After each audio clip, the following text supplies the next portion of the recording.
안녕하십니까.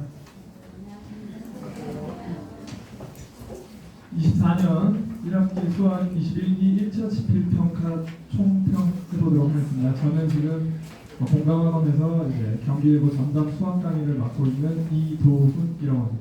반갑습니다. 원래 한 1년에 4번 정도 정장을 입는데요. 1년에 4번 시험을 보잖아요. 끝나고 이렇게 항상 학부모님들 모시고 설명을 할 때면 집에 거의 모셔도 정장을 꺼내입고 오랜만에 입는 기쁜 마음으로 오늘 아침에도 딱 꺼내 입고 봤는데 제가 1차 지필평가 준비한다고 5kg가 넘게 빠진 거예요. 그래서 입고 나서 거울을 봤는데 마치 초등학생이 아빠 정장을 훔쳐 입은 듯한 핏이 나오길래 오늘은 급하게 이렇게 조금 정돈된 사복을 입고 왔습니다. 그만큼 열심히 준비했다는 거겠죠. 그래서 오늘도 열심히 총평 진행해 보도록 하겠습니다. 자, 오늘 제가 말씀드릴 거는 크게 두 가지입니다. 첫 번째는 1학기 1차 지필평가 분석에 대해서 말씀드릴 거고요. 그 다음에 이를 바탕으로 2차 지필평가는 어떻게 대비를 해야 하는지에 대해서 말씀드리도록 하겠습니다. 우선 얘기하기 전에 우리 경기외고 수학 내신이 어떤 성향을 가지고 어떤 특징을 가지고 출제가 되는지 먼저 얘기를 드리면요. 경기외고는 매년 큰 두 가지 특징을 가지고 있습니다. 우선은 적은 문항수가 보입니다. 15문제로 평균적으로 구성이 되고 있고요. 타 학교에 비하면은 현저히 많이 적은 문항수입니다. 그래서 문항별로 높은 배점을 가지고 있고 그럼으로써 우리 실수 하나하나가 굉장히 치명적인 그런 시험 문제가 됩니다. 그 다음에 또 두 번째 가장 큰 특징인데요. 높은 부교재 연계율이 있습니다. 거의 모든 문항이 학교에서 다루는 교과서 그리고 부교재에서 숫자 또는 조건만 살짝 바꿔가지고 이렇게 출제가 되고 있는데요. 그럼 과연 올해는 어떻게 출제가 되었는지 한번 같이 보도록 하겠습니다. 자, 1차 지필평가 문항 분석을 먼저 말씀드릴게요. 자, 교과서는 금성출판사이고 부교재는 조금 바뀐 점이 있습니다. 근 몇 년간은 우리가 수학의 바이블로 경기외고 1학년들은 수업을 진행을 했는데요. 하필 21기 학생들이 오셨을 때 부교재가 바뀌었습니다. 그래서 부교재는 1등급 만들기랑 531 하이퍼 두 권으로 형성이 되었고요. 이 두 권 자체의 난이도는 기존의 수학의 바이블보다는 조금 더 높은 수준이라고 알고 계시면 될 것 같습니다. 그래서 부교재가 바뀌었는데 시험 자체가 부교재를 많이 타다 보니까 기존 전년도의 그런 기출 문항들은 크게 의미가 없을 거다 이렇게 예상을 했는데 역시나 올해 문제들을 봤을 때는 기출 문항에서는 전혀 얻을 게 없었다 이렇게 판단이 되고요. 그래서 과연 문항별로 어떤 식으로 연계가 되었고 난이도가 어땠는지 좀 얘기 드리도록 하겠습니다. 우선은 15문제 마찬가지로 15문제로 구성이 되었고요. 객관식 10문제, 서술형 5문제가 이렇게 출제가 되었습니다. 자, 먼저 확인해 보실 게 아까 제가 높은 부교재 연계율이 있다고 그랬잖아요. 그래서 연계 출처를 먼저 좀 봐주시겠어요?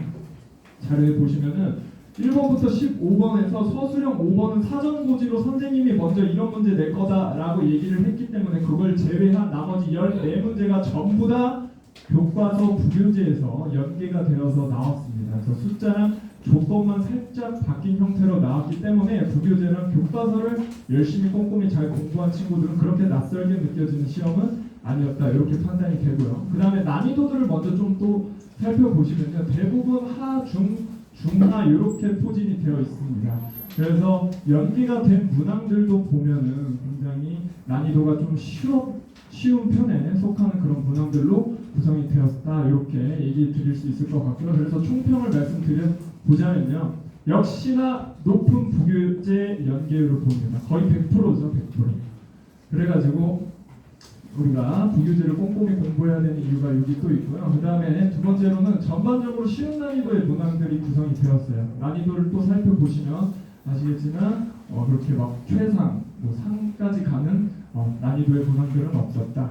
그리고 제가 이 부분을 살펴보면서 1학기 1차 지필, 특히 1학기 중간고사에서 고등학교 1학년 학생들이 수학에서 가장 어려워하는 파트가 이제 나머지 정리 이렇게들 알고 계실 거예요. 그래서 거기에서 보통 이제 킬러 문항들이 출제가 된다면 거기서 이제 출제가 되는데 지금 살펴보시면 나머지 정리가 지금 서술형 2번 그 다음에 서술형 5번에서밖에 딱 두 문제밖에 출제가 되지 않았어요. 심지어 서술형 5번은 어떻게 낼 건지 선생님이 말해 준 거기 때문에 준비했으면 그냥 맞출 수 있는 문항이었고 게다가 서술형 2번조차도 나머지 정리의 킬러 문항이 아니라 조립제법을 이용한 문제였기 때문에 굉장히 쉽게 나왔고 심지어 연계된 문항을 좀 보시면은 학교 선생님께서 굉장히 친절하게 또 쉽게 단계별로 문항을 변형시켜서 냈기 때문에 그렇게 어렵지 않았다 이렇게 말씀드릴 수 있을 것 같습니다.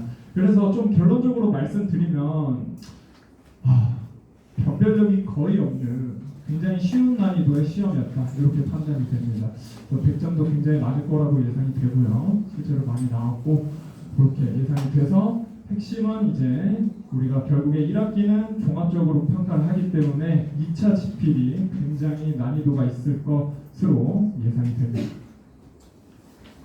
자, 그 다음에 제가 말씀드릴 게 뭐냐면요. 그거 다음 넘겨서 보시면 제가 실제 문항들과 우리 학원 자료 제가 직접 수업할 때 쓰는 학원 자료들 간의 그 적중률에 대해서 말씀드린 거거든요. 왼쪽에 있는 게 이제 실제 요번에 기출 문항이고 오른쪽에 있는 게 제 수업 자료입니다. 이렇게 비교해 놓은 거 보시면 제가 1번부터 15번까지 하나도 빠짐없이 다 다뤘던 문제들이라는 걸 확인하실 수 있고요. 제가 대표적으로 한 문제, 두 문제 정도만 실어놨지 실제로 제가 저희 학원은 원체 경기외고 전담 학원이다 보니까 1주차부터 그냥 경기외고에 포커스를 맞춰서 제가 교재를 제작하기 때문에 우리 내신 대비 기간에 들어가시면은 모든 문항들을 한 번이 아니라 한 3-4번은 최소한 3-4번은 볼 수 있도록 이렇게 자료가 구성되었고 대표적으로만 그렇게 제가 일단 실어놨다는 걸 말씀드리고요.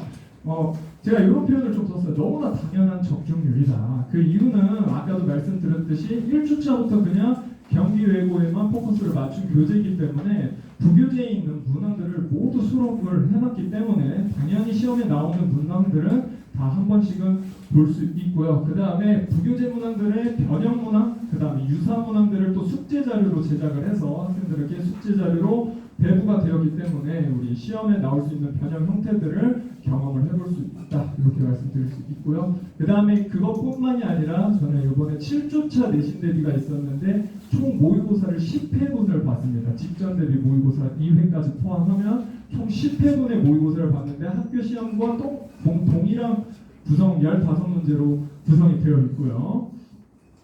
그렇게 되었는데 그 문항들은 다 이제 부교재와 우리 기출 문항들 좀 분석을 해가지고 제가 제작한 거기 때문에 이제 시험에 나올 수 있는 웬만한 문제들은 기본적으로 한 4-5번은 무조건 보고 갈 수 있다 이렇게 말씀드릴 수 있을 것 같습니다. 자, 그러면 2차 지필 평가는 과연 어떻게 예상이 되는지 말씀드려 보겠습니다. 다음 장으로 넘겨주시면요. 자, 일단 우선 1차 지필 평가 현황을 좀 먼저 말씀드려야 될 것 같은데 그 다음 주에 학생들도 저기 독도 가잖아요. 그렇죠. 독도 이슈가 있어서 물론 독도는 우리 땅이고요. 독도를 간다고 시험 기간이 타 학교 그 다음에 전년도 경기외고 시험 기간이랑 또 비교를 해보면은 대체적으로 좀 이른 시험 기간이었어요. 그래서 그렇게 되다 보니까 자연스럽게 시험 범위도 줄어들었고요. 심지어 2차 함수는 뭐 이제 부교재에서는 아예 안 내버린다, 그냥 교과서에만 내버린다, 뭐 이렇게까지도 얘기한 거 보면은 굉장히 적은 시험 범위였다. 그리고 그 와중에도 적은 시험 범위인데 또 너무 쉽게 냈다. 이렇게 평가가 되니까 2차 지필 평가는 일단 기본적으로 적은 앞에 1차 지필이 적은 범위였기 때문에 2차 지필은 굉장히 많은 시험 범위가 되겠죠. 보통은 1차 지필에는 거의 고차 방정식까지는 들어가 주는데 고차 방정식도 안 들어가고 2차 함수까지만 들어가 버렸으니까 고차 방정식부터 평면좌표, 이제 원방, 도형의 이동까지 아마 다 들어가면은 범위가 아마 좀 많을 겁니다. 그 다음에 아까도 말씀드렸듯이 1차 지필이 굉장히 쉬웠잖아요. 그러니까 당연히 변별력을 키울 수 있어야 하는 우리 기말고사가 아마 준비가 될 것 같습니다. 그래서 굉장히 난이도가 높게 나올 것으로 예상이 되고 킬러 문항도 굉장히 많이 출제가 될 것으로 예상이 되고 있습니다. 자, 그러면 2차 지필 평가를 과연 어떻게 대비를 해야 하냐 이거에 대해서 좀 말씀드리고 싶은데요. 첫 번째는 역시나 부교재 위주의 공부를 하셔야 합니다. 저는 이제 부교재 위주로 다 자료를 제작하기 때문에 저희 학원에 오시게 되면은 학원 자료를 위주로 공부를 하시면 되겠죠. 자, 그다음에 2차 집필이 시험 범위가 많기 때문에 절대로 이제 몰아서 하는 공부는 금지입니다. 학생들이 이번에 입학하고 나서 뭐 굉장히 뭐 1주차, 2주차에 굉장히 뭐 이벤트들이 많았어요. 뭐 동아리 들어가야 된다, 막 거기에 되게 목숨을 걸고 애들이 막 공부를 다 내팽개치고 막 그걸 하는데 제가 막 그 옆에서 보는데 하지마! 이럴 수도 없고 막 그거에 너무 행복해하는데 그래도 공부해야지 막 이랬는데 이제 마무리가 됐대요. 동아리가 다 들어가고 막 했으니까 이제는 공부에 집중을 해야 된다. 그래서 절대로 몰아서 하시면 안 되고요. 그러면은 몰아서 하는 공부를 안 하면 어떻게 해야 되냐? 주차가 진행됨에 따라서 매 주차별로 꼼꼼하게 내가 1주차, 2주차 이렇게 진행될 때마다 내 1주차 내용이 머릿속에 다 남겨지도록 100%를 가져갈 수 있도록 꼼꼼하게 매주 공부하셔야 돼요. 그리고 주차가 진행됨에 따라서 분명히 진행 1단원, 2단원 넘어가고 3단원 할 때쯤 되면 1단원 내용 다 까먹거든요. 그래서 1단원하고 2단원 할 때 1단원 복습 2단원, 그 다음에 3단원 진도 나갈 때 1단원, 2단원 복습 그리고 3단원 이런 식으로 꼭 이전 주차의 내용들을 복습하면서 계속 머릿속에서 망각이 되지 않도록 유지를 잘 해놔야지 우리가 결국 시험 직전에 가서는 굉장히 효율적으로 또 대비를 할 수 있다는 거 이렇게 말씀드리고 싶고요. 그 다음에 부교재가 2개인데 1등급 난들기에서는 앞부분의 내용들은 그래도 기본 개념 문제들이고 이제 뒷부분에 이제 실력 완성 문제들이 있고 531 하이퍼 같은 경우는 굉장히 그냥 교재 자체가 고난도 교재예요. 그래서 그 두 교재에서 아마도 제가 이 파트에서 킬러 문항들이 이제 나올 거라고 예상이 되는데 이 킬러 문항들을 대처하는 방법은 다른 게 아니라 그냥 외우는 게 아니라 그 문제에 필요한 핵심 발상들을 꼭 정리를 하셔야 돼요. 어찌됐건 거기에서 봤던 익숙한 문제들을 선생님이 조금 변형을 해서 내기 때문에 근데 이제 고난도 문제로 가면 갈수록 학생들이 살짝만 바뀌어도 아예 다른 문제, 아예 낯설게 많이 느끼거든요. 근데 발상들을 정리하셔야 돼요. 학생들이, 선생님들이 문제를 조건을 변형시켜도 그런 고난도 문항의 발상들은 변형을 시킬 수가 없거든요. 그래서 이 문제에서 이 상황에서는 이 발상을 떠올려야 한다. 이런 것들을 고난도 문제 한 문제에다가 많이 정리를 해놓으셔야지 우리가 고난도 문항들이 변형이 되어서 나와도 낯설게 안 느끼고 익숙하게 느끼고 문제를 풀 수 있을 겁니다. 그리고 변형 유사 문항들을 꼭 공부를 하셔야 됩니다. 제가 자료를 다 준비를 해서 드릴 건데 왜냐하면 학생들이 또 계속 똑같은 문제만 풀고 숫자까지 똑같은 문제 계속 풀다 보면은 거기에 어느 순간 매몰돼가지고 나중에 모의고사 같은 데 보면 그냥 답만 툭툭 찍어버려요. 나 풀 줄 알아. 착각을 해버린다.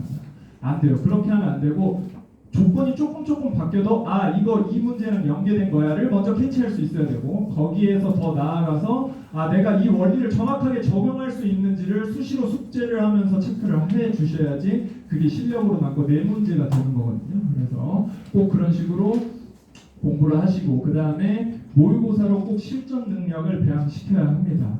모의고사를 저희가 계속 진행하는 이유는 학생들이 어려운 문제들을 한 문제 풀어도 시간이 굉장히 다 편차가 다르거든요. 근데 결국에 시험 현장 가서는 시간 내에 푸는 것이 중요하기 때문에 지금 당장 못 풀어도 시간 내에서 시간 관리하는 연습들을 매 주차별로 계속 연습을 해 줘야지 나중에 시험 현장 가서도 긴장이랑 이런 기복 변화 잘 없이 우리가 좀 잘 대처할 수 있다. 이렇게 말씀드릴 수 있기 때문에 자, 요거 잘 유의해서 우리 2차 집필을 대비하면 좋을 것 같습니다. 자, 그래서 제가 2차 집필에는 수업을 어떻게 구성을 했냐면 크게 바뀌지는 않습니다. 그래서 자료는 당연히 경기외고 내신에만 초점을 맞춘 수업 자료로 구성이 되고요. 부교재에 있는 모든 문항 다 거의 다 부교재에서 연계되기 때문에 부교재의 모든 문항들을 제가 다 수록해서 다룰 겁니다. 그리고 그 부교재에 있는 문항들의 변형 그리고 또 조건이 많이 바뀐 유사 문항들도 숙제 자료로 구성을 해서 꼭 시험 현장에서 낯설어하지 않게 최대한 익숙하도록 느낄 수 있게 그렇게 자료들을 제작을 할 겁니다. 그리고 모의고사를 또 진행을 할 겁니다. 아까도 말씀드렸듯이 결국에는 실전에 들어가서 시간 관리하는 게 핵심이거든요. 내가 아무리 수학적 머리가 좋아서 엄청 어려운 문제가 나왔는데 30분, 40분 걸려도 결국 풀어내. 그것도 수학 실력 중 하나인데 결국에 시험 현장에서는 빠르게 발상을 떠올리고 그것을 빨리 해가지고 시간 관리하는 훈련이 되어 있는 거를 물어보는 게 내신 시험이다 보니까 모의고사를 통해서 꼭 실전 감각을 많이 키우셔야 돼요. 그래서 모의고사라고 하면 학생들이 좀 많이 부담을 느낄 수도 있는데 그게 아니라 제가는 일단 주차별로 진행되는 모의고사는 기본적으로 그 주에 진행된 수업 내용에 있는 자료들 가지고 제가 출제를 합니다. 거의 바꾸지도 않아요. 그래서 숙제 자료 안에 있는 거, 수업 자료 안에 있는 문항들 가지고 구성을 하기 때문에 그 학생이 그 주차를 잘 공부했다면 무조건 잘 볼 수 있도록 시험 문제를 만들거든요. 그래서 그 문제들을 잘 그 점수들을 잘 체크해 보면 이 학생이 주차별로 공부가 좀 잘 되고 있구나 이거를 판단하실 수 있을 거예요. 근데 또 어머니들이 이러시더라고요. 제가 그 이제 점수들을 또 발송을 해드리거든요. 근데 이제 앞주차 되면 앞주차 이제 시험이 있고 거의 초기에는 학생들이 공부를 거의 잘 하지 않습니다. 그래서 점수가 정말 편차가 막 100점부터 10점까지 다 있거든요. 그래서 되게 낮은 점수인 학생들이 얘가 너무 공부를 안 하고 못하고 있는 건가, 수업을 못 따라가고 있는 건가, 수업을 못하는 건가 라고 판단하시는 어머니들이 더러 계시는데 아니에요. 저는 무조건 그냥 제가 내준 숙제 수업만 잘 꼼꼼히 체크를 한다면 잘 볼 수 있는 모의고사를 만들거든요. 그 주차별로는. 그래서 학생이 조금은 앞주차에는 소홀하게 공부를 했다 이렇게 판단해 주시고 결국에 그 학생들 꾸준히 하면은 이제 시험 직전 가면 이제 공부를 다시 할 거 아니에요. 그때 되면 이제 성적들이 좀 쭉쭉쭉쭉 올라가고 있는 것들이 또 확인되니까요. 그렇게 알아주시면 될 것 같고요. 근데 2차 지필에는 그렇게 하면 안 된다는 거. 2차 지필은 1주차부터 꼭 잘 챙겨야 된다는 거 꼭 말씀드리고 싶고요. 그 다음에 클리닉 시간이 또 구성이 되어 있습니다. 클리닉 시간에는 학생들이 좀 가볍게 생각하는 경향이 좀 있어요. 어머니들도 좀 가볍게 생각하시는 경향이 있는데 클리닉이 제대로 수행을 해야지 100%의 효율을 만들 수가 있습니다. 왜냐하면 우선 클리닉 시간에 모의고사가 진행이 되고요.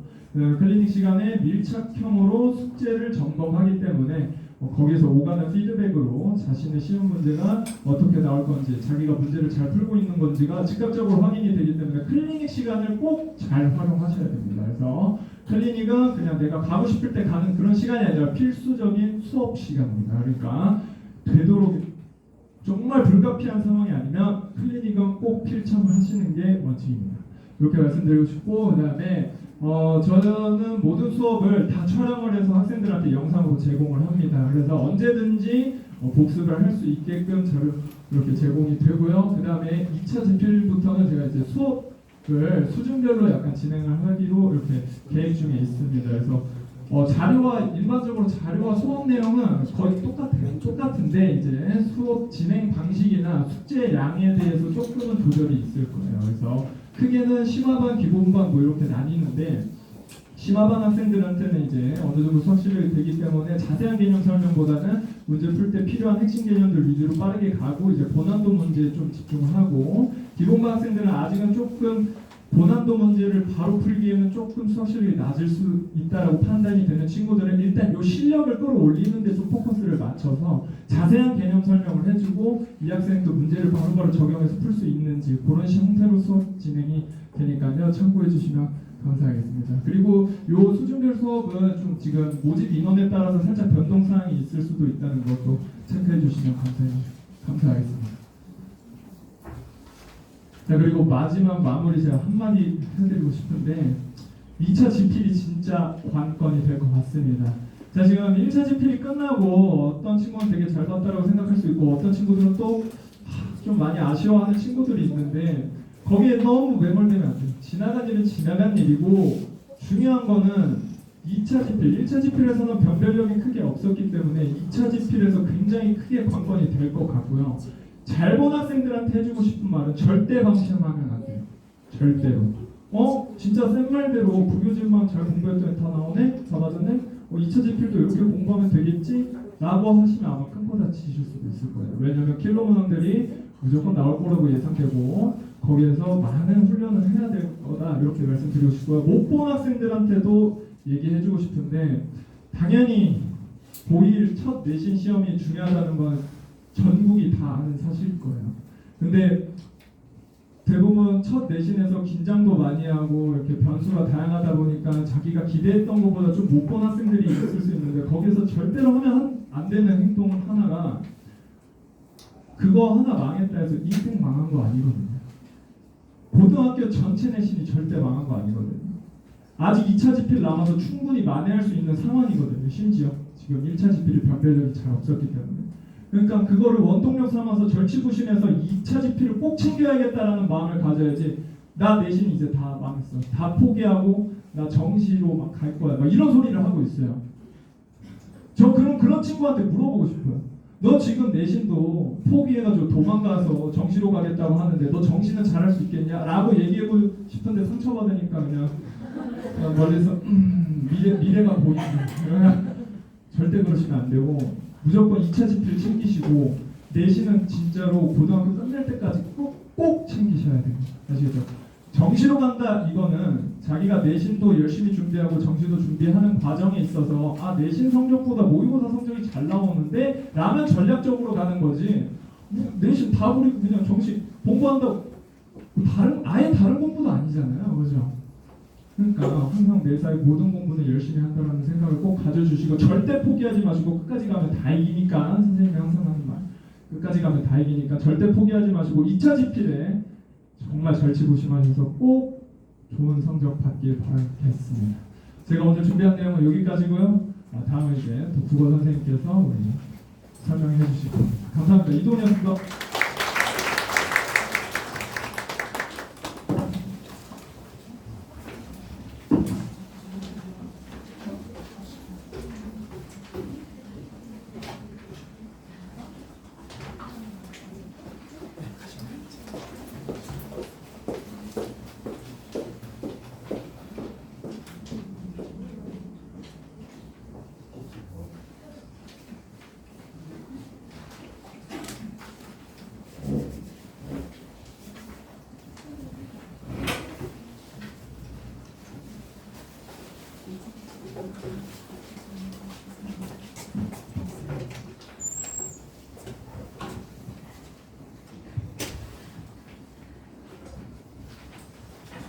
네, 안녕하세요. 제가 지난 4월 첫 주에 이 자리에 서서 2학년 친구들이랑 첫 인사를 한 지 벌써 2주가 지나고 설명의 날이 왔다는 게 정말 설레게 했는데요. 제가 오늘 여기 경기외고에서 처음으로 학부모님들 그리고 학생들 다 수업과 관련된 이야기를 하게 되었기 때문에 좀 자세하게 안내드릴 거 안내드리고 여러분들 궁금증을 좀 해결해 드리려고 합니다.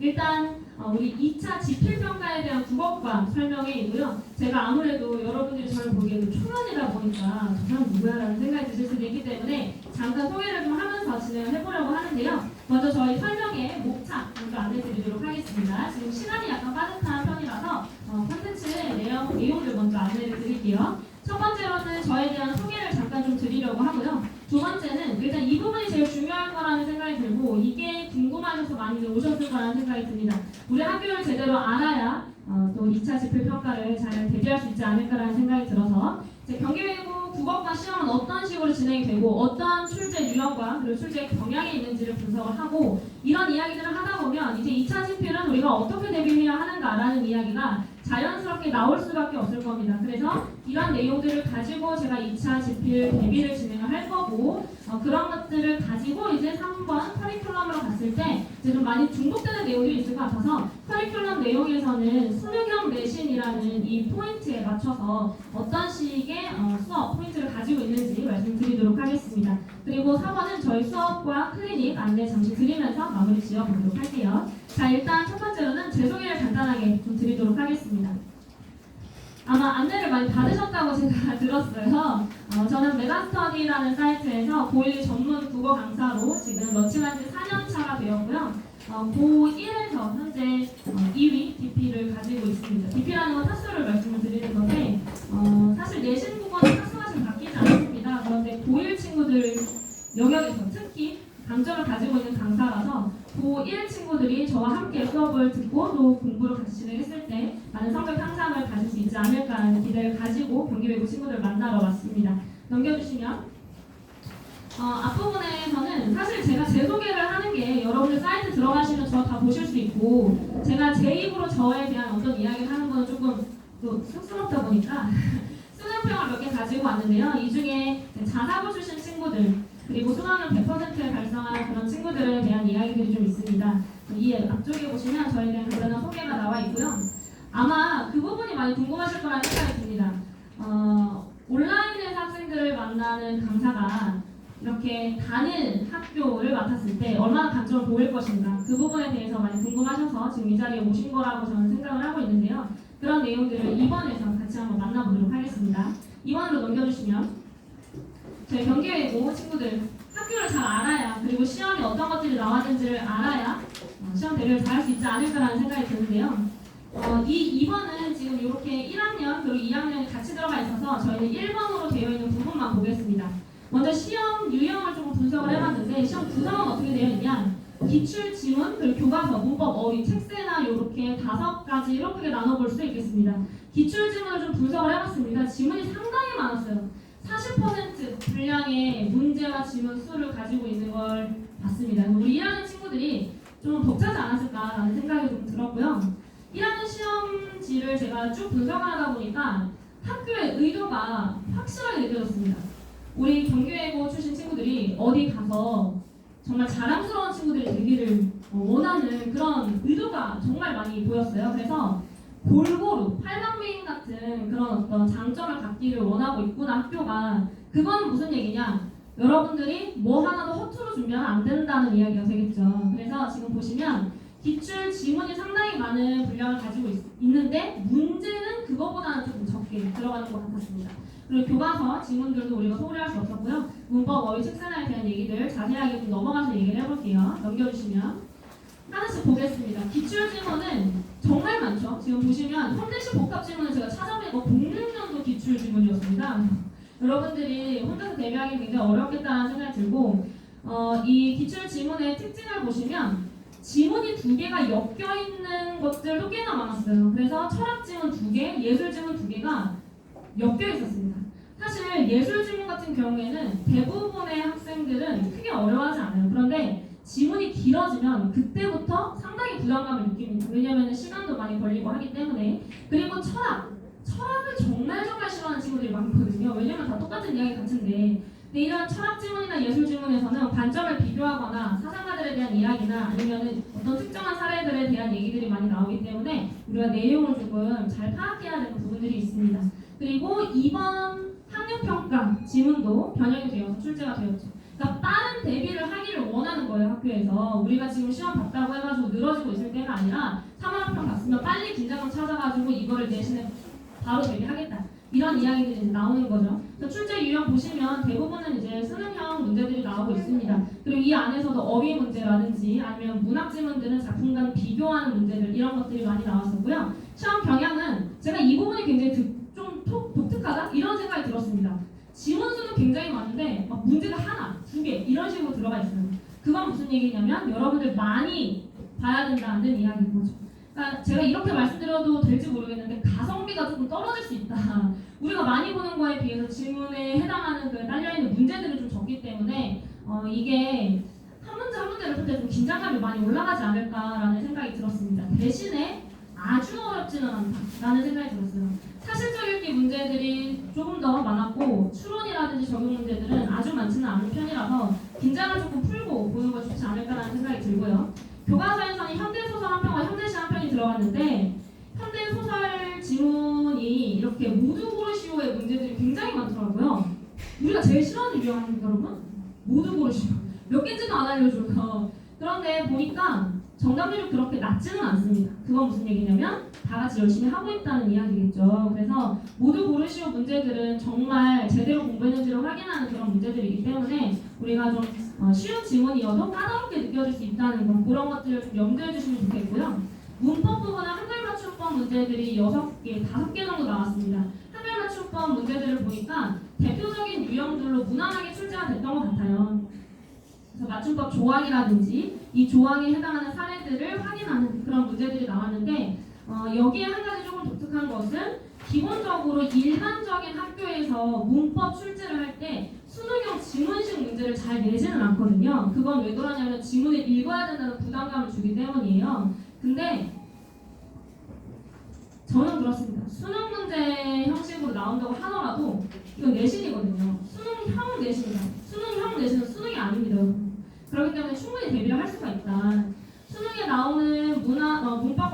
개념들을 설명하는 그런 질문들도 우리가 기본적인 개념이 잘 서 있다. 이번에 사이소리 문제가 나온 거를 봤어요. 근데 사이소리는 우리 친구들이 제일 싫어하는 것 중에 하나거든요. 그럼에도 불구하고 개념을 제대로 공부했다면 제가 그런 부분들을 잘 짚어드리긴 하겠지만 유형들을 잘 정리를 해놨다면 크게 어렵지는 않지 않았을까? 라는 생각이 들었고 정답들도 그렇게 낮지는 않았습니다. 넘어가 볼게요. 어휘와 책세나 쪽입니다. 어휘가 우리 경기외고 친구들에게 또 하나의 티가 되지 않나 라는 생각이 듭니다. 학교 기출문제들을 몇 개년치를 쭉 살펴보니까 이 어휘가 나오기 시작하면서부터 실제 경향이 좀 많이 바뀌었던 것 같아요. 그래서 이 어휘 문제를 우리들이 좀 잘 봐야 되지 않나라는 생각이 드는데요. 단순 사전적 의미를 물어보는 문제도 하나 있었습니다. 근데 그냥 단지 이렇게 단어 외우듯이 뭐는 뭐 이런 식으로 진행해서는 안 되겠다라는 생각이 많이 들었고요. 그러니까 이런 문제들을 내는 게 학교 선생님들께서 상당히 신경을 많이 써서 낸다는 그런 생각이 많이 들었어요. 왜냐하면 적용을 하려면 예문들을 다 찾아봐야 되고요. 이 어휘라는 게 한 뜻만 달라져도 오답과 정답을 가르기가 굉장히 어렵고 또 문제에 대한 이의제기가 나올 수 있는 부분들이 있기 때문에 사전을 다 찾아봐야 됩니다. 그럼 우리도 그렇게 공부를 하면 되겠죠? 그래서 이런 식으로 진행을 할 거고 또 작품 속에서 이제 나타나는 어떤 어휘들, 고전 어휘를 많이 물어보시더라고요. 그래서 제가 여기에서도 하나 더 느꼈습니다. 경기외고는 어휘도 현대, 중세 이런 고전 어휘 같은 것들도 다 챙기기를 원하는구나 라는 생각이 들어서 우리가 문학 공부를 할 때 문법적인 측면들 뿐만 아니라 어휘까지도 좀 잘 챙겨가면 좋겠다라는 생각이 들었습니다. 그래서 고1 친구들의 그 공부량이 상당히 많을 거라고 생각이 들고요. 많아야 된다고 생각이 들고 또 이렇게 해놨을 때 2학년 올라가서 많이 수월해지지 않을까라는 생각이 들었어요. 이따가 제가 저녁에 2학년 설명을 진행을 할 텐데 1학년 때 이런 식으로 공부를 많이 하고 올라왔다면 2학년 친구들이 좀 더 수월하게 시험을 볼 수 있지 않을까라는 생각이 들었습니다. 그래서 이런 얘기들 그리고 책세나로 넘어가면 책세나는 제가 처음에 문제를 봤을 때 그냥 빈칸 채우기네 라고 생각하고 책세나 그 교과서를 보니까 교재를 보니까 그렇지 않더라고요. 여러분들 책세나 지금 어떻게 공부하고 계시는지는 모르겠지만 책세나가 다 빈칸 채우기로 되어 있잖아요. 학교에서 이제 수업을 하시고 그 빈칸들을 다 채워 오시겠죠? 근데 그 안에서 핵심이 되는 키워드가 겹치는 게 단 하나도 없었어요. 이 시험장에. 그건 무슨 얘기냐면 수업을 안 들으면 맞출 수 없는 문제들이다 라는 생각이 들었고 결국에는 주제나 핵심 키워드 그리고 줄거리 요약에서 반드시 들어가야 되는 단어들 이런 것들 위주로 문제를 내셨더라고요. 그 전반적인 학습이 좀 필요하다라는 생각이 들었습니다. 총평을 좀 말씀을 드려보자면 기출 지문은 너무나도 분량이 많게 느껴져서 좀 부담스러울 수는 있으나 제가 경기외고 처음에 이제 오퍼를 받고 문제들을 좀 봤습니다.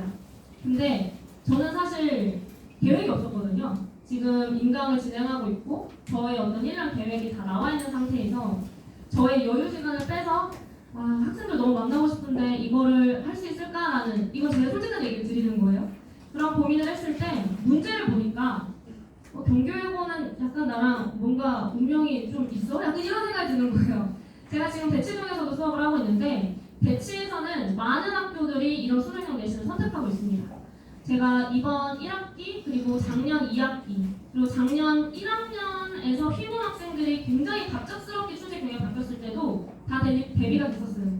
왜 그러냐면 수능형 내신에 대한 제대로 된 이해가 있기 때문이라고 생각합니다. 고1이잖아요. 고1 친구들은 아직 수능이 낯설고요. 그렇기 때문에 수능형 내신이라는 건 새로운 질문들을 그냥 던져주고 너네가 얼마나 이해했고 적용했고 독해낼 수 있는지를 볼 게가 아니라 자 이만큼의 시험 범위를 줬어 얼마나 성실하게 얼마나 정직하게 공부해왔는지를 수능 시계 문제로 걸러내볼게라는 얘기예요. 그렇기 때문에 충분히 대비가 가능합니다. 그래서 그런 부분들 잘 고려해 주셨으면 좋겠고요. 3번으로 내려가 아니다. 잠시만요. 교과서에서는 소설 지문이 2배로 나눠 있어서 범위가 좀 많이 넓었다. 그래서 이렇게 골라내리는 식으로 공부하시면 안 된다는 이야기. 그래서 문법과 어휘 책세나도 앞에서 설명드렸던 부분을 적어두었으니까 알아주시면 되겠습니다. 자 넘어가서 보시면 제가 요거 하나를 가지고 오긴 했는데요. 지금 시간이 조금 빠듯해서 요거는 그 자료에는 없습니다. 학력평가 지문이 변형돼서 여러분 들어갈 때 굉장한 부담감을 느끼시잖아요. 제가 한편 번역 강의를 합니다. 이 강의를 2,000명이 넘게 들어요. 근데 지금 보시면 우리 학교 기출하고 제가 내놨던 변형 문제 선지가 거의 똑같습니다. 그런 것들이 출제를 해본 사람들이 가능하게 내겠죠. 공부를 하겠죠. 출제해보지 않고 그냥 양치기로만 문제풀이로만 할 수 있는 부분은 아니라고 생각해요. 그래서 여러분이 기출 변형이라든지 수능식 지문이라든지 이런 것들에 대한 부담감을 굉장하실 텐데 그런 부분들을 충분히 대비해 드리겠다 이 말씀 드리면서 마무리해야 될 것 같습니다. 3번과 4번은 같이 읽어보시면 좋을 것 같고요. 지금 뒤에 여러분들 너무너무 기다리시는 선생님 지금 대기하고 계시니까요. 저는 여기에서 인사드리도록 하겠습니다.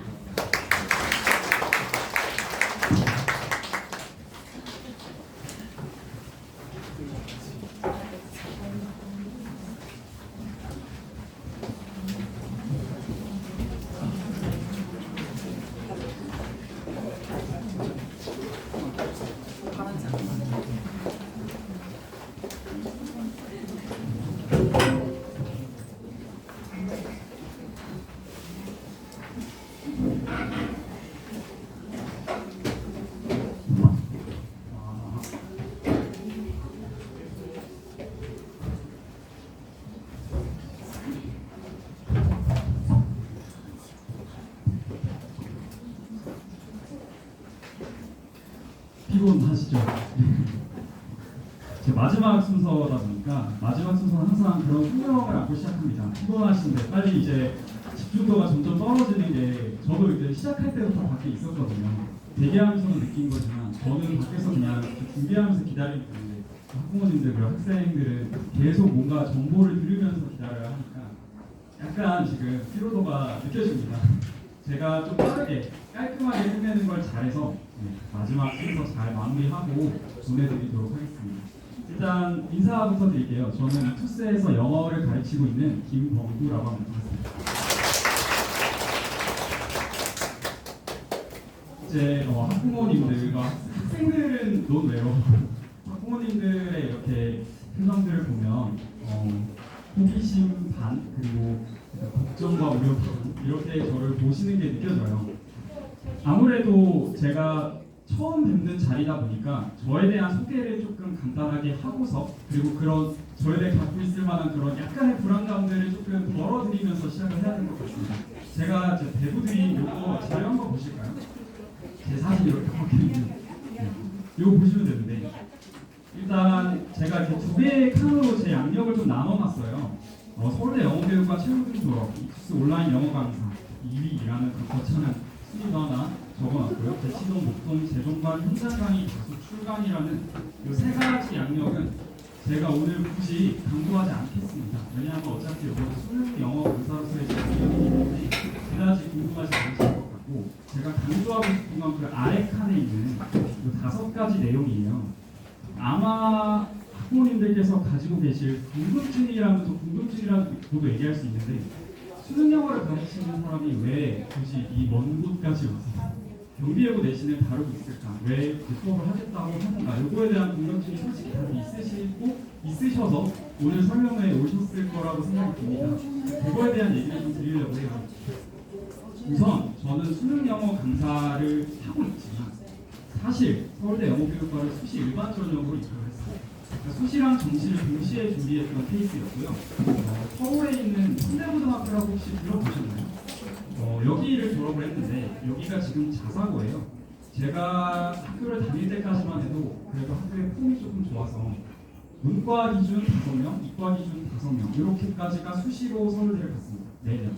지금은 조금 이제 입결이 좀 떨어진 걸로 알고 있는데 제가 그 중에서 전교 3등 정도를 했었고 내신 수치로 말씀드리면 1.7에서 1.8 정도 뭐 연세대식, 고려대식 기준으로 하면 1.6까지 올라가고 그 정도 내신을 보유를 했었습니다. 가장 중요한 건 영어 내신이 3학년 2학기까지 포함 6학기 통틀어서 전학 1등이었어요. 근데 가장 놀라운 건요.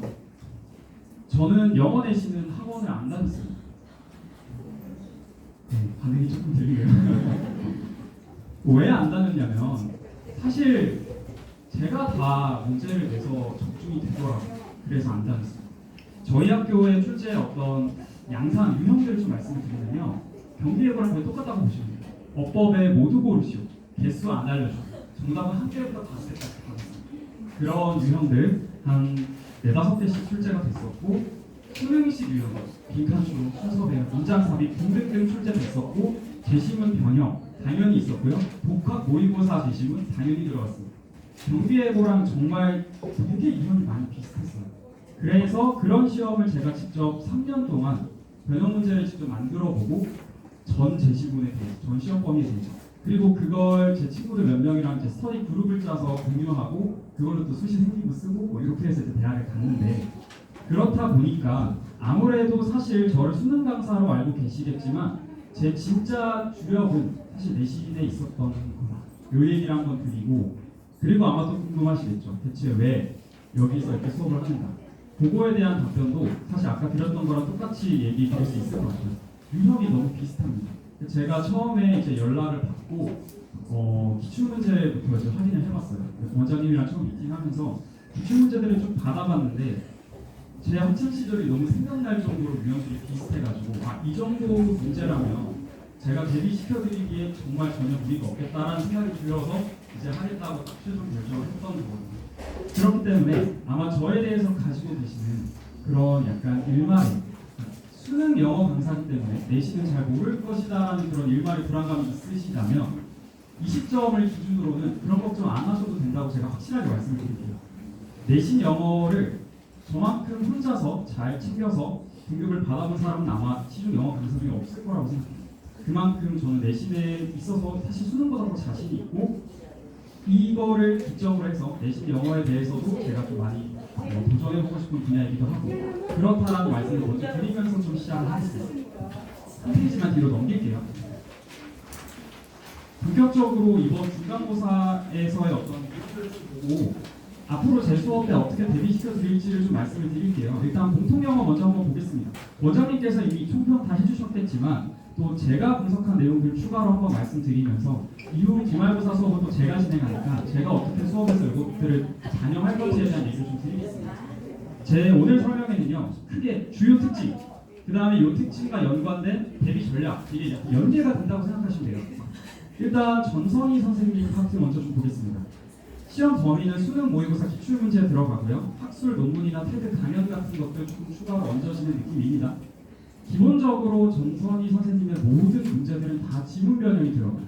지문 변형 들어가는데 이제 어휘랑 문장 구조 위주로 좀 많이 바뀌고, 밑줄 그어놨죠? 주제는 거의 똑같습니다. 그러니까 학생들 입장에서 사실 문제 푸는 데 있어서 달라지는 건 없다 라고 생각하시면 되는데, 이 변형이 왜 중요하느냐, 내가 읽은 이 제시문이 내가 시험 범위에서 공부했던 어떤 제시문인지를 모르는 거죠. 그래서 사실 낯설어진다라는 그런 효과가 있어요. 제시문을 변형했을 때. 그러니까 학생들이 사실 단어 위주로, 구절 위주로 어떤 특정 제시문을 이렇게 파악하려고 한다면 이제는 내용 위주로 좀 이해를 해야 됩니다. 그런 것들을 좀 생각해 보시면 좋고, 제가 이제 문항들도 다 수록을 해놨습니다. 공통영어 1번이라고 되어 있는 이 문항 한번 보실게요. 원문이 2021학년도 수능 40번이었습니다. 꽤 길었죠. 이게 근데 오른쪽에 보시면 시험 문제로 이렇게 짧게 수록이 됐습니다.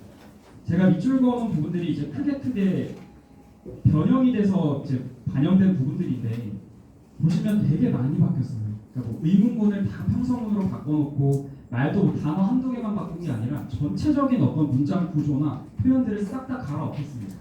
그런데도 불구하고 제시문이 담고 있는 주제는 거의 동일하다라는 걸 일단 생각하시면 되고요.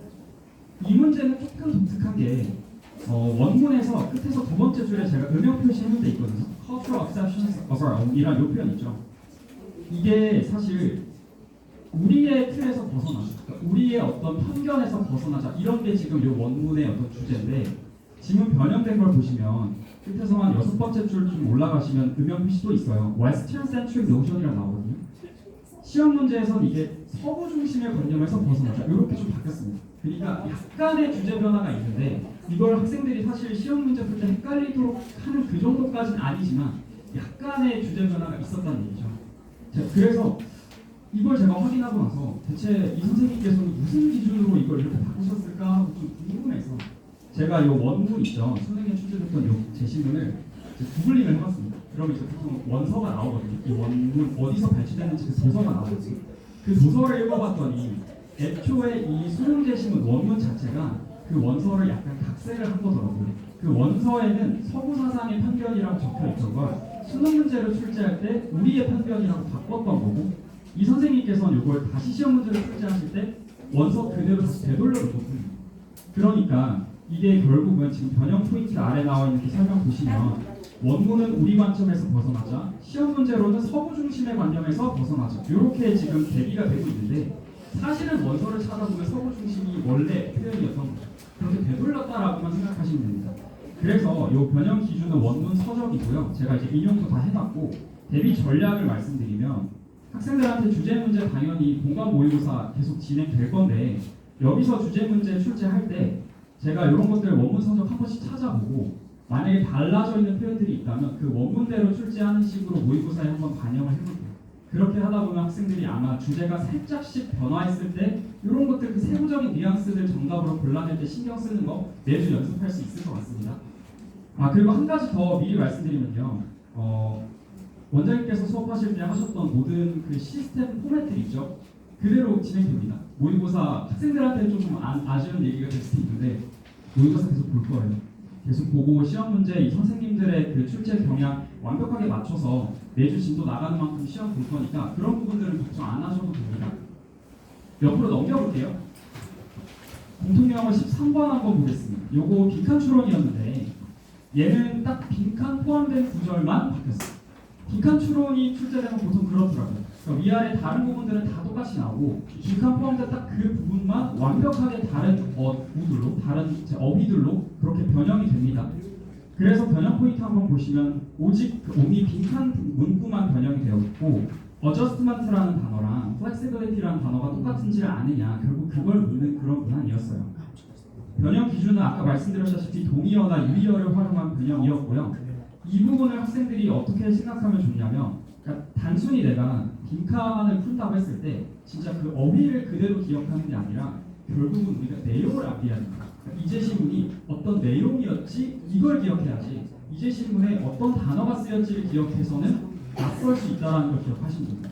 그래서 요거에 대한 대비 전략은 아래 두 개 나와 있죠. 제가 애초에 수업할 때 지역적으로 어떤 단어들을 암기하게 하는 방식보다는 지문의 전체적인 흐름과 내용 설명 이런 것들을 좀 집중 강화할 예정이고요. 공감 모의고사에서도 당연히 빈칸 추론 유형이 출제될 경우에 빈칸 문구는 제가 대폭 변형해서 출제하는 방식으로 대비시켜주도록 하겠습니다.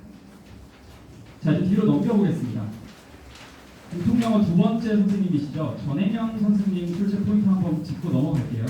비중을 한번 말씀드리면 전선희 선생님께서 3분의 2 정도로 하시고요. 전혜명 선생님께서 3분의 1 정도로 하시는데 문항이 애초에 33문항이고 22문항, 11문항 완벽하게 비율이 이렇게 2대1로 이렇게 나눠 떨어집니다. 자, 전행현 선생님 같은 경우에는 외부 지문 출제 비중이 조금 있었고 소재가 연계된 거 확인할 수 있었습니다. 그 positive reinforcement라고 해서 요 소재만 그대로 가져오고 제시문 내용은 아예 다른 내용인 거죠. 어떻게 보면 요즘 수능 EBS 간접역이랑 좀 비슷한 스타일을 택하셨다고 보시면 될 것 같아요.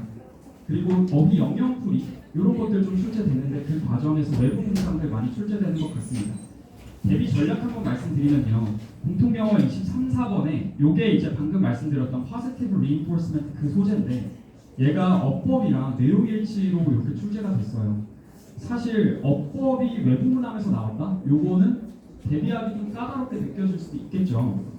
학생들이 어떤 기존 시험 범위에서 어법이 나온다면 그 부분을 미리 공부할 수 있는데 그게 아니다 보니까 이게 좀 까다로울 수 있지 않겠나 싶었는데 대비 전략으로 한번 내려와 보겠습니다. 어법은요, 제가 출제된 그 밑줄 그어진 부분들을 다 확인을 해봤는데 사실 어렵지 않겠더라고요. 수능 어법 출제 포인트랑 너무 맞닿아 있는 지점들만 나와서 사실 그 내신 특유의 되게 지역적인 부분들은 외부 지문에서 내지 않더라. 그런 것들 좀 확인할 수 있었고, 그래서 학생들한테는 뭐 동사 vs 중동사라든가 수일치, 관계사, 관계대명사, 관계부사, 대동사, 대명사, 능동수동 이런 어떤 수능 어법에 맞닿아 있는 지점들은 한번 정리하고 가면 좋겠다라는 생각이 들긴 들었습니다. 그래서 이제 기본적인 어법 실력이 필요하긴 하겠다. 왜냐하면 외부 지문에서 이게 출제가 되면 어떤 어법 내용이 나올지는 이제 아무도 모르는 거기 때문에. 하지만 다행인 건 그래도 수능에서 중요한 개념들만 내시는 것 같으니 요거는 제가 첫 수업 때 한번 좀 정리를 해주겠다. 그런 식의 어떤 얘기들을 드리면서 넘어갈 수 있을 것 같고요.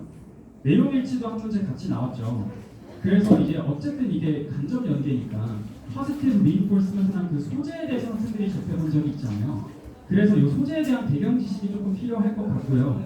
제가 이제 시험 현장에서도 긴 외부 지문을 당황하지 않고 읽을 수 있도록 하는 그런 실전 연습이 필요하겠다는 생각이 들어서 모의고사로 매주 대비할 예정입니다. 이게 사실 아무 소재나 막 변형이 돼서 나오진 않고 positive reinforcement는 이 심리학에서 되게 중요한 소재예요. 그래서 이렇게 좀 다른 제시문, 같은 소재의 다른 내용을 담고 있는 제시문들이 많이 있을 법한 소재들을 제가 이 강점력에도 매주 모의고사로 한 번씩 대비해 주는 걸로 그렇게 이해하시면 될 것 같습니다. 그 아래 한번 보시겠습니다. 영영풀인데요. 외부 문장이 좀 출제가 돼요. 지금 공통영화 29번 한번 보시면 스테레오타입이라는 이 단어에 대한 어떤 영영풀이를 이렇게 길게 제시를 해주더라고요. 이런 것들도 사실 이미 원장님과 많이 연습하고 있었던 걸로 알고 있어서 저도 지금 방식 그대로 핵심 어휘에 대한 영역 풀이들은 제가 수업 때도 당연히 자료로 제공해 줄 거고 매주 보는 모의고사에서도 응시하겠다 이렇게 한번 이해하고 넘어가시면 되겠습니다. 자, 우리 빠르게 심화 영어 한번 보도록 하겠습니다. 심화 영어는요, 국가론이랑 균이라는 되게 어려운 원서를 범위로 하고 있어요. 학생들이 사실 이해하기엔 좀 쉽지가 않아서 이 부분은 사실 쉽게 얘기하면 라인 바이 라인, 그러니까 구절 바이 구절의 어떤 꼼꼼한 해석들 그리고 내용에 대한 이해 이런 것들이 가장 중요한 그런 파트입니다. 객관식 30문항, 서술형 8문항이고요.